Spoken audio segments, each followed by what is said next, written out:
అందరికీ welcome to our channel.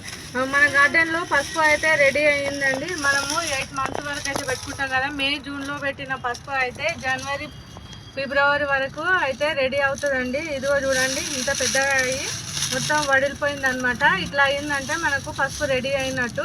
దీంట్లో ఎంత పసుపు వచ్చిందో మనం ఇప్పుడు చూద్దామండి. మనము పసుపు తీసే ముందు ఒక 2 డేస్ వరకు అయితే వాటర్ వేయొద్దండి. వేయకపోతే మట్టి ఇట్లా లూజ్గా ఉండి మన దుంపలు మంచిగా ఎంతవరకు రెడీ అయినాయో చూద్దామండి.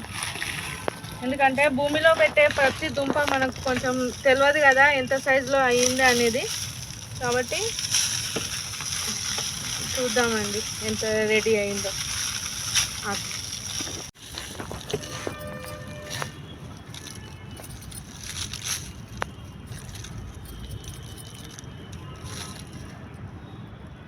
ఇదిగోండి, దీంట్లో నేను 2 చెట్లు అయితే పెట్టానండి. ఇగో ఇంత అయితే వచ్చింది.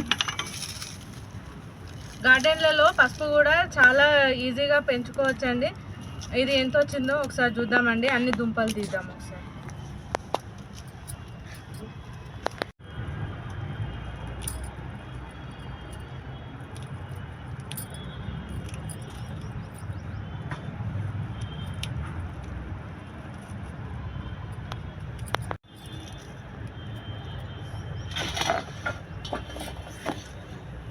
ఇదిగోండి, ఈ ఒక్క చిన్న టబ్లో, ఇది చిన్న దాంట్లో కుండీలో ఎంత పసుపు వచ్చింది చూడండి. 1 కేజీకి పైననే ఉందండి. గార్డెన్లలో పసుపు కూడా చాలా ఈజీగా పెంచుకోవచ్చండి.